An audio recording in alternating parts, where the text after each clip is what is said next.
Hey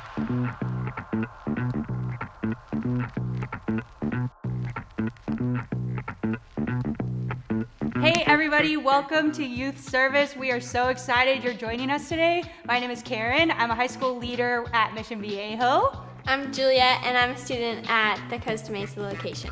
And we are so glad you are here. This is a big week. It's move up week. So our 6th graders are gonna be moving into middle school, and our 8th graders are moving up into the high school services. Wait, so I'm a freshman.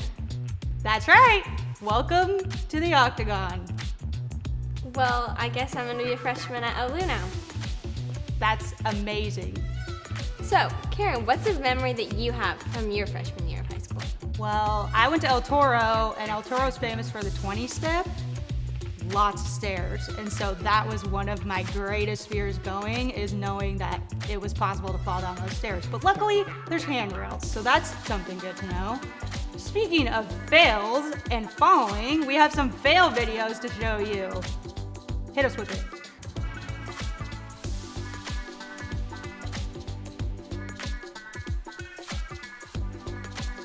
Was that a Coke can? What do you think is gonna happen here?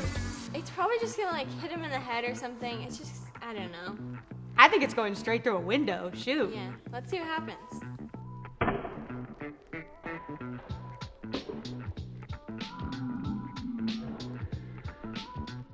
That definitely hit him in the stomach. That's right. Hit him right in the stomach. Let's watch a few more fail videos. Oh, Eli! Dude! Wow, those were pretty gnarly. Juliet, do you have a fail story? Well, oh yeah, speaking of when you were saying stairs, let's just say my first day of 6th grade, I was about to be late and it was raining for some reason. And the stairs were really slippery and I ran up not knowing they would be slippery and fell halfway down. But thankfully no one cool was watching, just some teachers, so. Thank goodness, man, that California rain, it'll get you. Just really nice. 6th grade, right? Yeah. That sounds like you were going through a lot of changes. And we are going through a lot of changes in our world with Move Up Week. We have 6th graders coming into middle school, 8th graders going into high school. There's a lot going on. So we want to get into that. So we're going to start out with some worship and prayer, and then we have a message on change. Let's see it. Hey, I'm Grant. I'm Natalie, We are from the Mission Viejo campus. and we're going to sing Reckless Love for you today, and we would just love to take this time of worship, and let's just encourage everyone to put away your phones or electronics, any other distractions that might take away from this moment. We want to really dive into what God has to say to us today through the words of this song and through the message. So let's Worship with us. worship. Okay.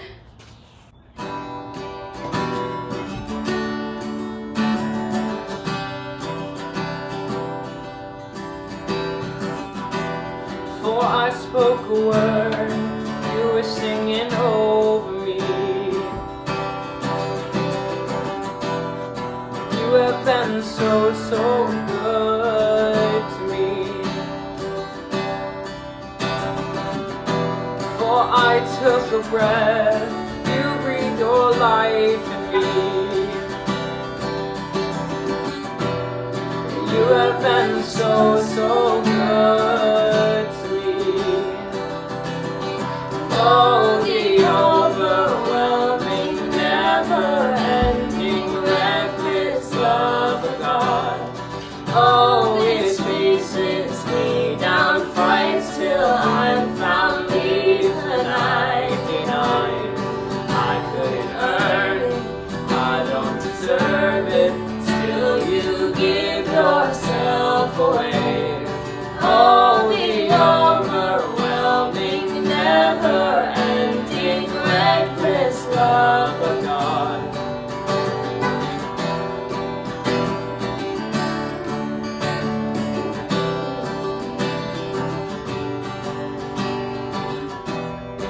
When I was a foe, still your love fought for me.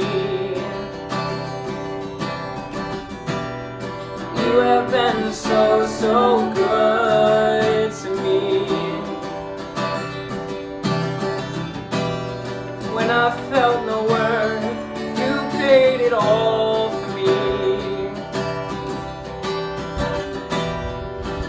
have been so, so kind to me.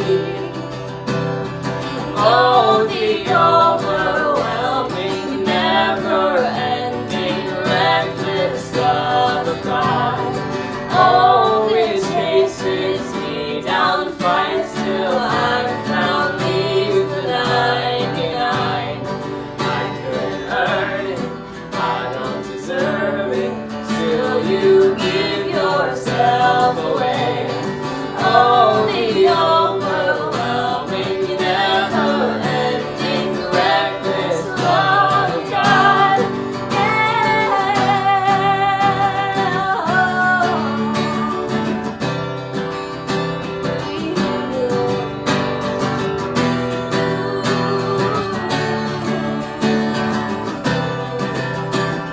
Stone shine light up, mountain you won't climb up, coming after me. Snow wall you won't kick down, iron won't tear down, coming after me. No shadow you won't light up, mountain you won't climb up, coming after me.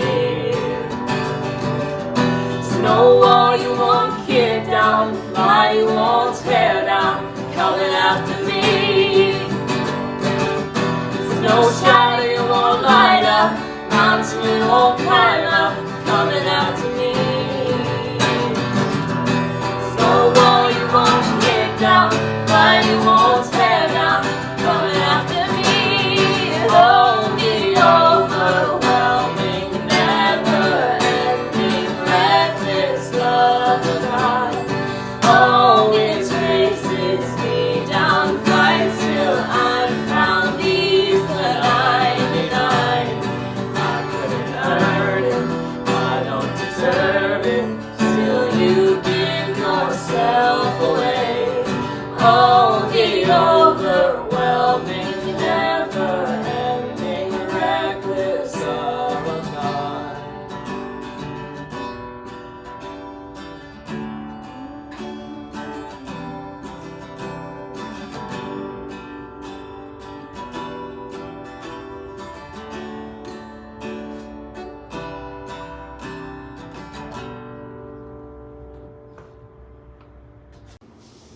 Hey guys, Zach here. I'm gonna pray us in real quick.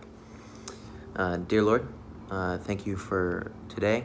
I know that most of us are out of school by now, and I just pray that you keep us all safe going into summer. I pray that throughout these changes, we all remain loyal to you, Lord. I pray for our speakers. I pray that you just guide them with your wisdom, Lord. Amen. Hey guys, I'm Heather. I'm the youth associate over at Costa Mesa. Sixth graders, we're so glad to have you here. Congratulations, you finished fifth grade. Freshmen, you guys did it. You graduated from eighth grade and probably drive through graduations, or maybe you haven't had yours yet even. We're so glad to have you all here today.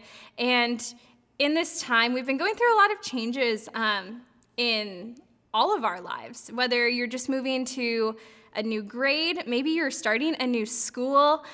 The world has been changing a lot lately, and so we just wanted to take some time and talk about changes and how they can point us to Jesus no matter where we fall in that. When I was in sixth grade, I was from the kind of family who went to church on the weekends, and that was kind of it for the time.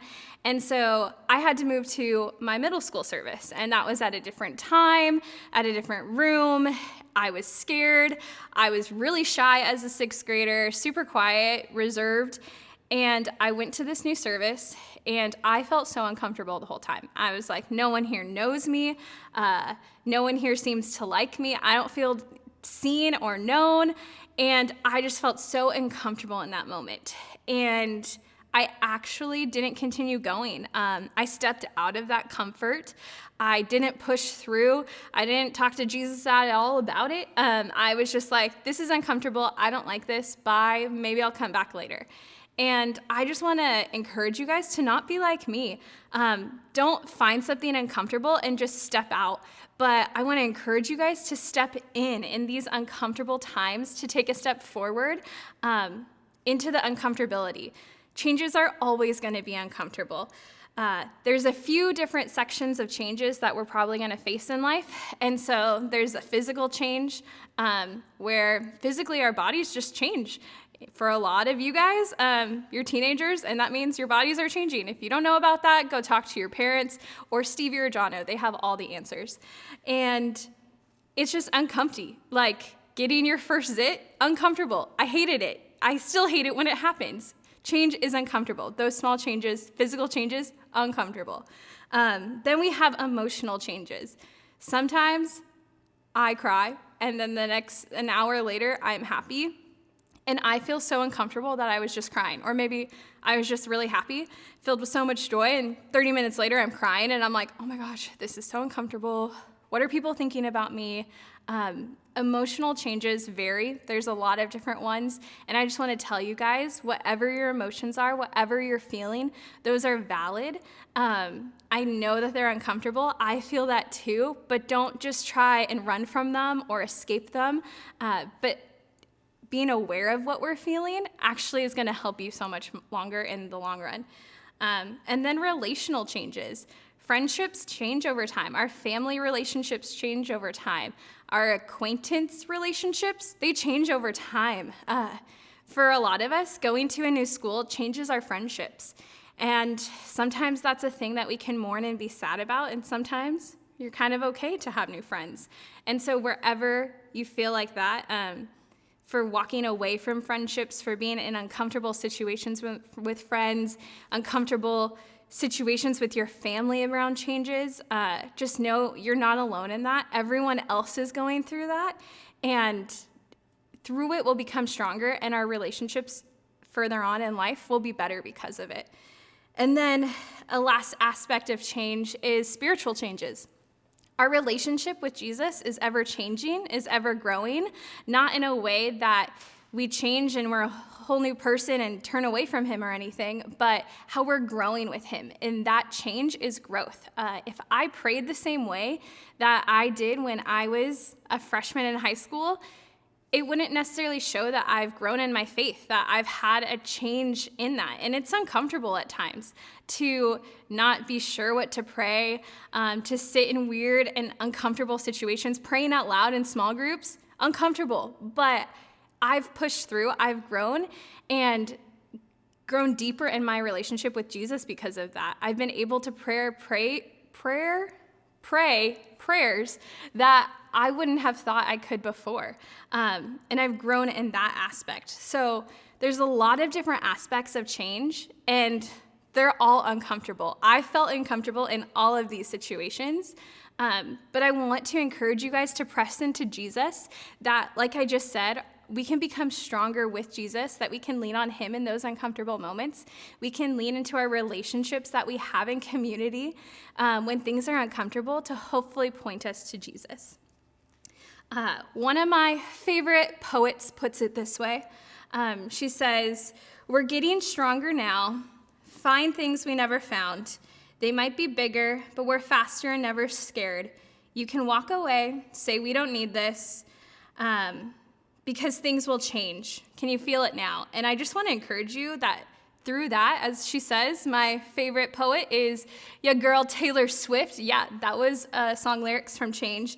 And how we're getting stronger through those changes. That maybe we're faster, maybe we're scared. We can walk away. I walked away in 6th grade because I was uncomfortable, because I was afraid of the changes. But I just want to encourage you guys to press in those changes, because change is going to make us stronger, no matter how uncomfortable we feel. And I don't want to say, if you're uncomfortable right now, just get over it. That's not what I'm saying. But to be in those uncomfortable moments and to turn to Jesus and ask him to come fill you with strength, to help you stand firm in his love and be a light during the uncomfortable changes that may come. Stevie's gonna come and share with us how change is unchanging. And I so firmly believe in what he's gonna say and how that can point us stronger to Jesus.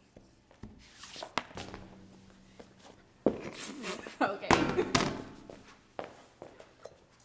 Keep it clean. All right, what's up, guys? Hey, my name's Stevie, and I'm the youth pastor at the Costa Mesa campus. Love what we get to do. Love that we get to walk with you guys through every season of life, particularly change, because I don't know if you guys have listened to Justin Bieber's new album. It's not really new. I guess it's been out for a while, but it's called Change. But I listened to that album, and though it's got bops, it doesn't change. Like, the beat's the same throughout. Like, every song kind of seems like every other song. And I was thinking about it, I was like, man, he totally missed it. Like, every song should actually change. But then I was like, maybe my boy Justin actually knows what he's doing. Maybe he knows that change is unchanging. Maybe he knows that every song has to kind of sound the same, because that's what change is. Change is the only constant thing in life, right? And so the most predictable thing in life is that it's going to be unpredictable, that it's going to change, it's going to shift. One of the things I want to point to are a couple pictures of me and how I've changed, because I know you guys all want to see those. So here's me as a baby. Great, super cute picture of me. And then here's me as 6th grader. Also, that was like my glory days. And then 7th grade, probably maybe even a little bit of a glow up. 8th grade, right here, I have no idea what happened. And then freshman year, I literally reverted. I have no idea what happened. I got braces, and then they put like that glossy little filter over the picture that makes me look like I'm like 10 years younger. This was a massive change in my life. This is the day I got married. So we got my marriage picture here. That changed everything for me. And the Face app, I used that to show what I'd look like in a couple years. And so here's me as an old guy.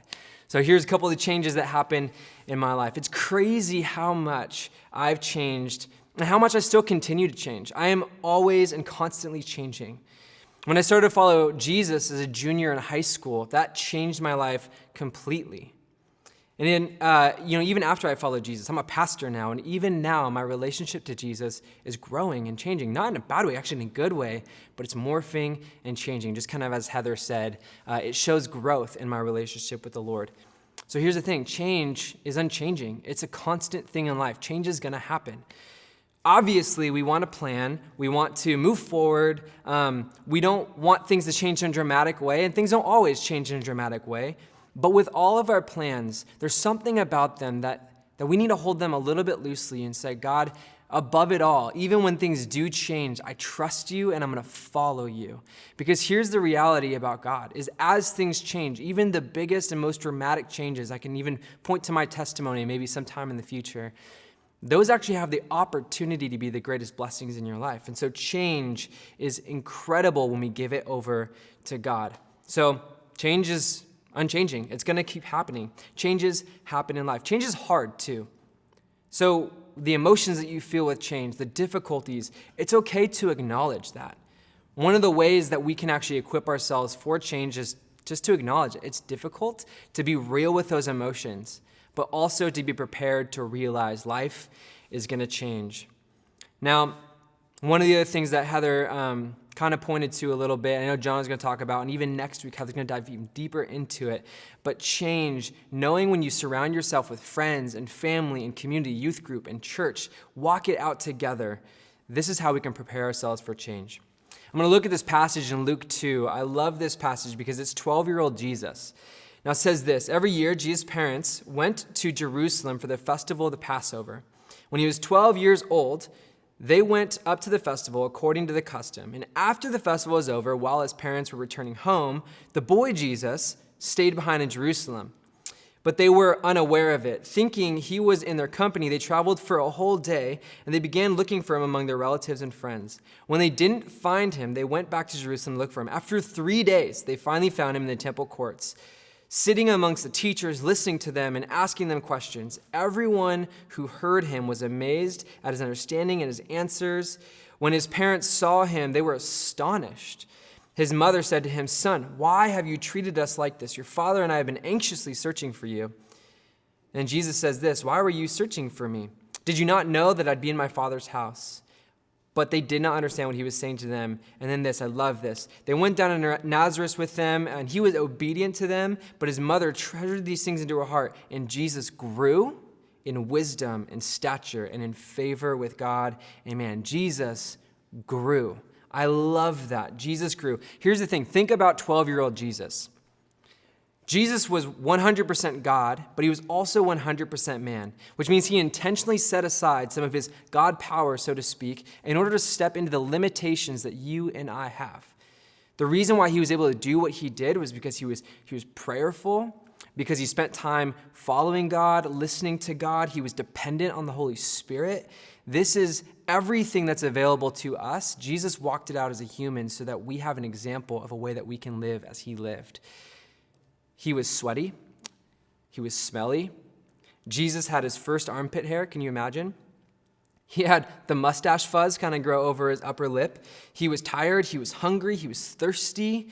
He was friendly. He was angry. He had parents that he had to obey and listen to. And yet in all of this, he didn't sin. He went through changes. Jesus experienced change. I love verse 52. He grew in wisdom and stature. He grew. He changed. He became more and more in his growth as ultimately the Savior who would die on the cross.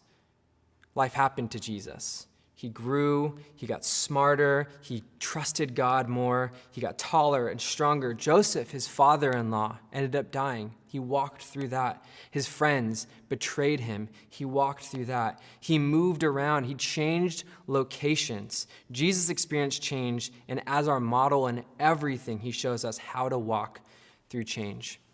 Now, here's a point. Jesus understands our life and our struggles and our changes.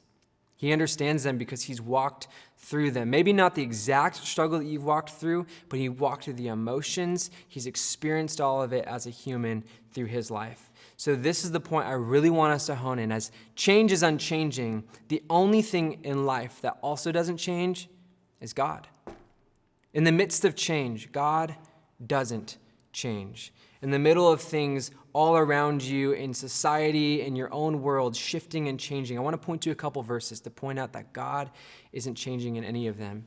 Hebrews 13:8 says, Jesus Christ is the same yesterday, today, and forever. Malachi 3:6, for I, the Lord, do not change. Therefore you, O children of Jacob, are not consumed. Numbers 23:19, God is not man that he should lie, or a son of man that he should change his mind. Has he said, and will he not do? Or has he spoken, and will he not fulfill it? And finally, Isaiah 48, it says, the grass withers, the flowers fade, but the word of our God will stand forever. God doesn't change. Life does, but in the midst of the change of life, let's fix our eyes on the God who doesn't change. I'm going to end with this one quote. Mary Angelou, she's this American poet. She was an actress, and she was a really important woman during the civil rights movement. And she says this, you may not control all the events that happen to you, but in the midst of it, you can decide not to be reduced by them. And so we're going to have Jono. He's going to take it away with how we can actually live in a way that these changes don't reduce us, but actually make us stronger. So, my boy Jono. Get out of here. Take your laptop. Gosh. Hey, students. My name is Jono Mullins, and I get to serve as a youth pastor at our Mission Veo campus. And I'm so excited about this topic. I love talking about this topic that Heather and Stevie already introduced us to, because I don't know if it's been more fitting at any point in our lifetime. Change. When we look to God's word, it's full of examples and accounts of God asking people to change, of moments of God opening doors and nudging people to go a different direction in life. Maybe to give up something that they're hoarding and love way too much and do a new lifestyle. But my favorite example in the Bible of someone growing in their spiritual life as they navigated change comes from the Old Testament when it's Joshua leading an entire nation through the Jordan River. So in the Old Testament, Moses is someone that God calls to lead an entire nation out of slavery and into the promised land. And I know we're talking about Joshua, but I have to mention Moses first because Joshua was a loyal assistant, the second-hand man, right-hand man to Moses. And the plan for years was that Moses was going to take this group of Israelites. It was the nation that God chose. The plan was Moses was going to take this nation all the way to the promised land. And we see as we jump right away at the beginning of Joshua, we see that the plans change very quickly. So I'm going to read Joshua chapter 1, verse 2. And we're jumping right into the middle of a conversation between God and Joshua. And God says this, Moses, my servant, is dead. Now then you and all these people get ready to cross the Jordan River into the land I'm about to give them, the Israelites. Okay, this is a huge change because at this point, Joshua is already a believer of God. He already loves God. He's been worshiping God. He trusts God. But this is a huge different plan. As the plan was, Moses was supposed to take this group of Israelites all the way through to the promised land. And now Joshua has to. This is a huge shift in responsibility. And with this huge shift of responsibility, provides an opportunity for Joshua to grow in his faith. So, let's hear the instructions, now jumping to chapter 3 in Joshua, the instructions from the Lord on how they're going to go about doing this. Picking up in chapter 3, verse 7. And the Lord said to Joshua, "Today I will begin to exalt you in the eyes of all of Israel, so that you may know that I am with you as I was with Moses. Tell the priests who carry the Ark of the Covenant, when you reach the edge of the Jordan's waters, go and stand in the river." Change. Not only is it a change for Israel, but it's a big change for the Israelites too, for the people of Israel. Because you see, when Moses was leading these people out of slavery, and it's the same group of people that we're talking about here in the book of Joshua, Moses also had to lead them through the Red Sea. And in that situation, God, through Moses, had Moses stretch out his hand over the waters, and the Red Sea split. And now this time with Joshua, the same people are hearing from God that now they have to step into the water to see the miracle happen.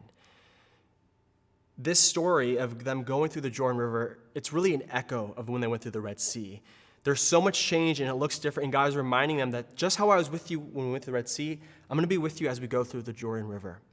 So let's just take a step back and look at all the changes they're going through. One, there's a new method of how they're going to get through the water. There's a new leader taking them there. And then we also read in chapter 3 that it's a new path, a path that they've never gone through before. So much change as they're going through this new situation. So let's see what happens when they step in. Picking up partway through verse 15 still in chapter 3. Yet as soon as the priests who carried the ark reached the Jordan and their feet touched the water's edge, the water from upstream stopped flowing. As soon as that happened, they walked across, and the width of this river was a mile long. They walked it on dry land. And you middle schoolers, you are far too familiar, unfortunately, with the mile, because in PE you have to run the mile for school. And some of you who are really fast might be in the 6-minute club, maybe the 5-minute club, but regardless, and by the way, that's one silver lining that you didn't have virtual school. When you did have virtual school this last season, you didn't have to run a mile for PE, but that's besides the point. Imagine that distance of running the mile, and even high schoolers, you know how far a mile it is. Imagine going an entire mile walking on dry land, seeing the water stop. I brought a prop. We don't live anywhere near a river, especially the river of the size of the Jordan, but I brought a pool of water to represent the waters they're going through. And I could just imagine, could you imagine what it'd be like to be in that front line going through the Jordan River?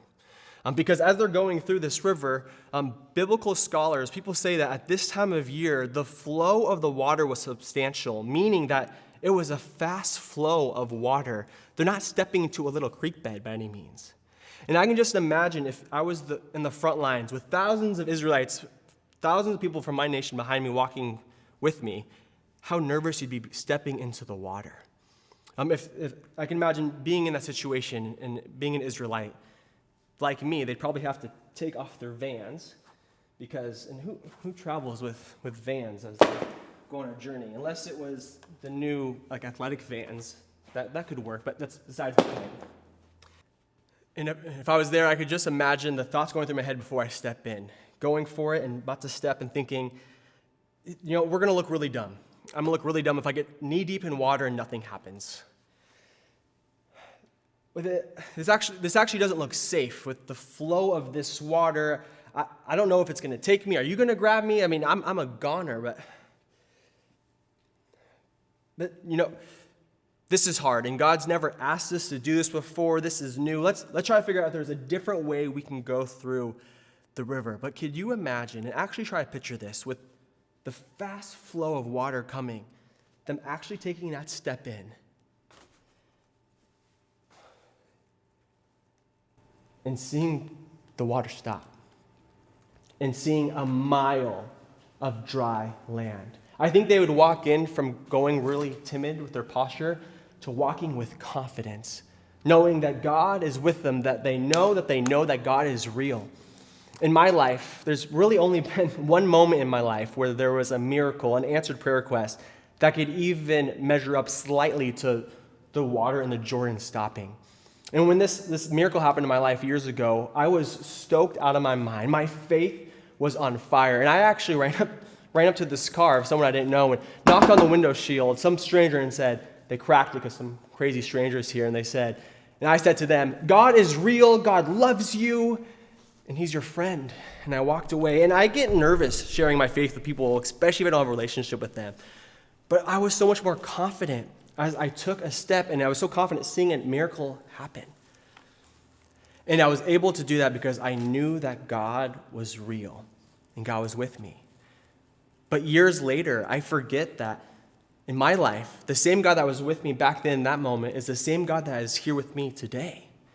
It's so easy for us to forget that. So friends, I want to encourage you, as you're going into a new ministry, as you might have new leaders, as you are graduating to the unknown, wherever you're at, know that just as God was with you in that previous season, God is with you today. And maybe you're not even going through a new grade or you have a new leader. Maybe you're not in one of those camps. Regardless, we've all experienced change in this last season with doing virtual church and so many changes. Growing in our faith in this season is hard and it's difficult. I totally get it. But as one of your spiritual leaders, my encouragement for you, my goal for you, my hope for you is that whenever we come back to normal, and we're able to do church in person and give each other hugs in real life, come back stronger. Come back stronger in your faith. I know that it's easier said than done, but it is possible when we partner with God.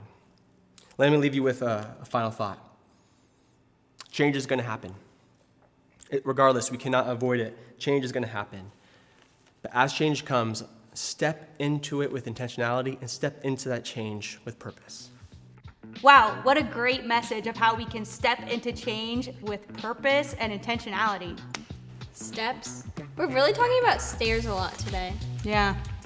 Well, we saw some Costa Mesa students fail videos, but now we have one from a Mission Viejo leader. He is the pride and joy of my whole life. My husband, Josh Mundell. Did somebody say belly flop?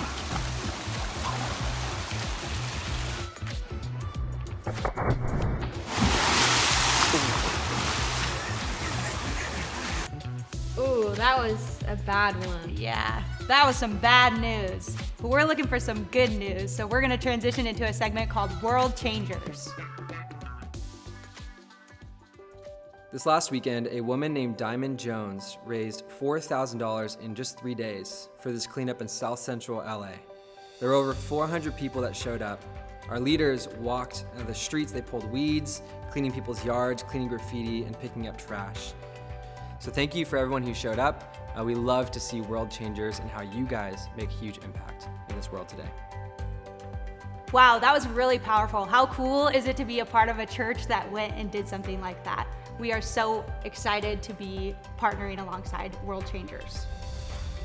Closing the service, we have an amazing announcement. We are doing a belly flop contest. You gotta film those videos, you gotta send them in, and we are gonna get you something awesome. The prize. The winners will be announced in 2 weeks, and the prize will be food of your choice delivered to your house. What? That's amazing. Send in those videos. Do it. What was the rest of it? There's so much. That's all we have for this week. We are looking forward to seeing you next week. We love you. See ya. See ya.